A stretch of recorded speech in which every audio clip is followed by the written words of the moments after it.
Oke. Bismillahirrahmanirrahim. Assalamualaikum warahmatullahi wabarakatuh. Saya Elsa Nurini Rahmadila akan melakukan presentasi buku yang berjudulkan Don't Sweat the Small Stuff atau Jangan Membuat Masalah Kecil Jadi Masalah Besar. Buku ini dituliskan oleh penulis Richard Carlson. Buku ini merupakan buku pengembangan diri dan buku ini diterbitkan oleh Gramedia Pustaka Utama pada tahun 1997 dengan jumlah halaman 234 halaman. Buku karya Richard Carlson ini terdiri dari 100 bab pendek yang dimana masing-masing bab menyampaikan pesan sederhana namun penuh dengan makna. Buku ini mengajarkan kita untuk bagaimana hidup lebih tenang, sabar, dan tidak bereaksi berlebihan terhadap hal-hal kecil yang seringkali membebani pikiran kita. Pada awal-awal bab pertama, penulis menyampaikan bahwasannya kita perlu sadar bahwa masalah besar itu seringkali berasal dari pikiran kecil yang dibesarkan oleh emosi kita sendiri. Misalnya pada bab pertama kita diajak untuk tidak panik hanya karena hal kecil tidak sesuai dengan harapan. Kenapa? Karena dengan kita membiasakan diri untuk bersikap tenang dan menerima, hidup akan terasa lebih damai. Kemudian di bab selanjutnya yaitu bab 2 dan bab 3, penulis menyampaikan betapa pentingnya untuk melepaskan kebutuhan untuk selalu benar dan menjadi pendengar yang baik. Banyak dari kita terlalu fokus membalas, bukan memahami. Ketika kita belajar mendengarkan dengan hati, maka hubungan kita pun menjadi lebih sehat. Selanjutnya pada bab 4, penulis menyampaikan bahwa hidup saat ini, bahwa kita itu perlu hidup saat ini, bukan terus memikirkan masa lalu atau mencemaskan masa depan. Kemudian pada bab 5 juga kita disampaikan bahwa hidup ini itu bukan perlombaan. Jadi kita tidak perlu terus membandingkan diri dengan orang lain, karena semua orang punya waktunya masing-masing. Kemudian pada bab-bab selanjutnya, penulis membahas tentang pentingnya rasa syukur, kerendahan hati, serta menyadari keterbatasan kita. Karena kita tidak harus menjadi sempurna, cukup menjadi pribadi yang terus tumbuh dan sadar bahwa semua orang pun sedang berjuang. Kemudian masuk ke sekitar bab 10-an seperti bab 12 dan bab 13. Nah, kita diajak untuk berbuat baik secara diam-diam tanpa perlu pengakuan.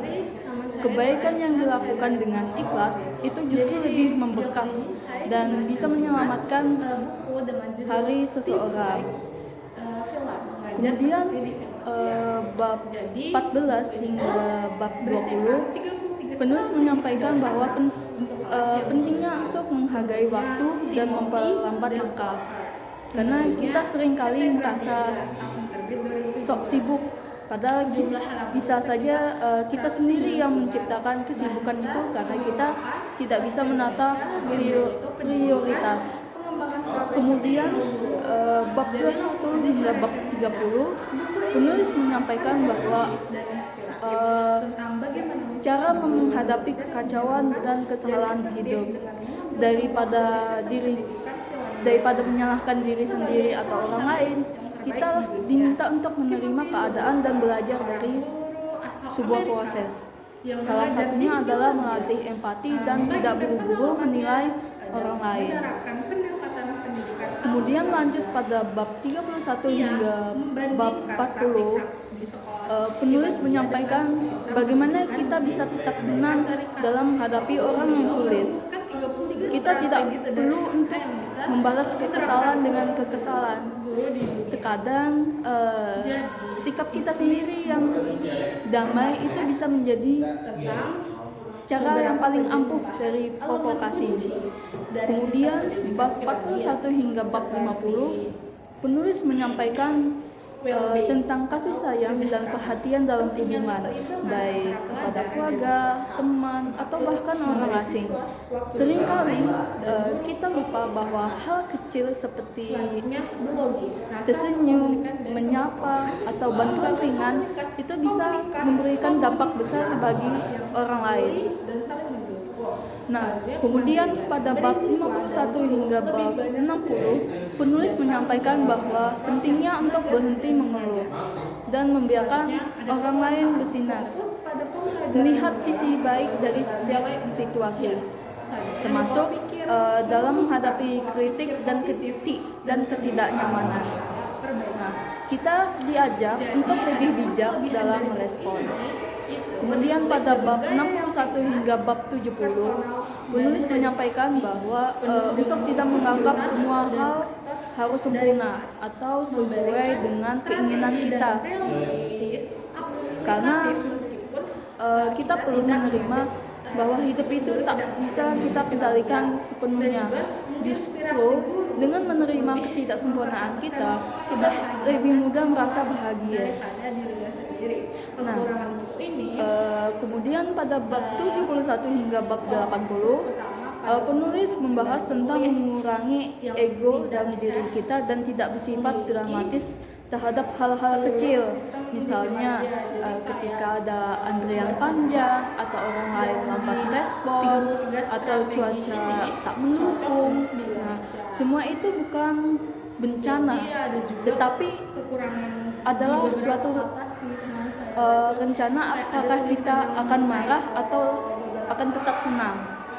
Kemudian pada bab 81 hingga bab 90, penulis menyampaikan bahwa kita diajak untuk memahami makna hidup yang lebih dalam, seperti menyadari bahwa waktu bersama orang terdekat itu terbatas dan kebaikan hati adalah warisan yang abadi. Nah, kita diminta untuk tidak hidup demi status sosial, tetapi hiduplah demi kedamaian dan cinta kasih.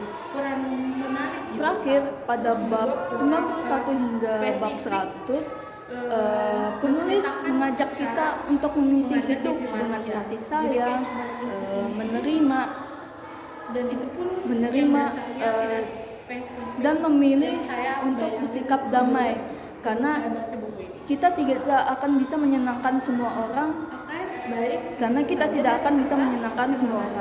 Nah, penulis juga mengajak kita untuk memaafkan lebih banyak, memahami lebih dalam, dan mencintai lebih tulus.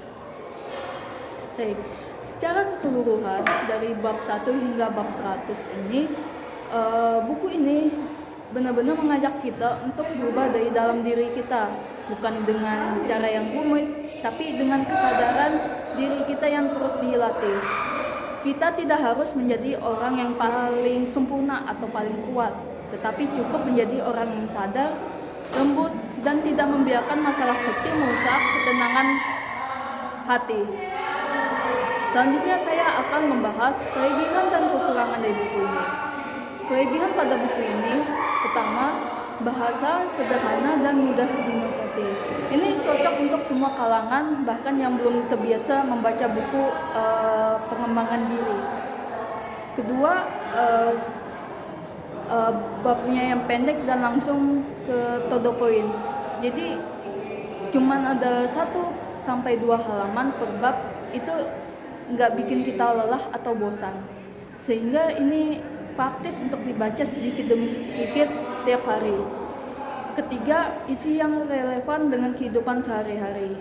Nah, nasihat yang disampaikan oleh penulis ini terasa personal dan bisa langsung diterapkan dalam kehidupan nyata. Keempat, membangun kesadaran emosional dan mental. Nah, buku ini kita diajak untuk merenung dan berubah perlahan-lahan, bukan terburu-buru. Kelima, menguatkan nilai-nilai positif, contohnya seperti kesabaran, syukur, empati, dan cinta tanpa syarat apapun. Nah, selanjutnya kekurangan dari buku ini, pertama, pesan yang terasa berulang. karena dia ada 100 bab yang langsung to the point.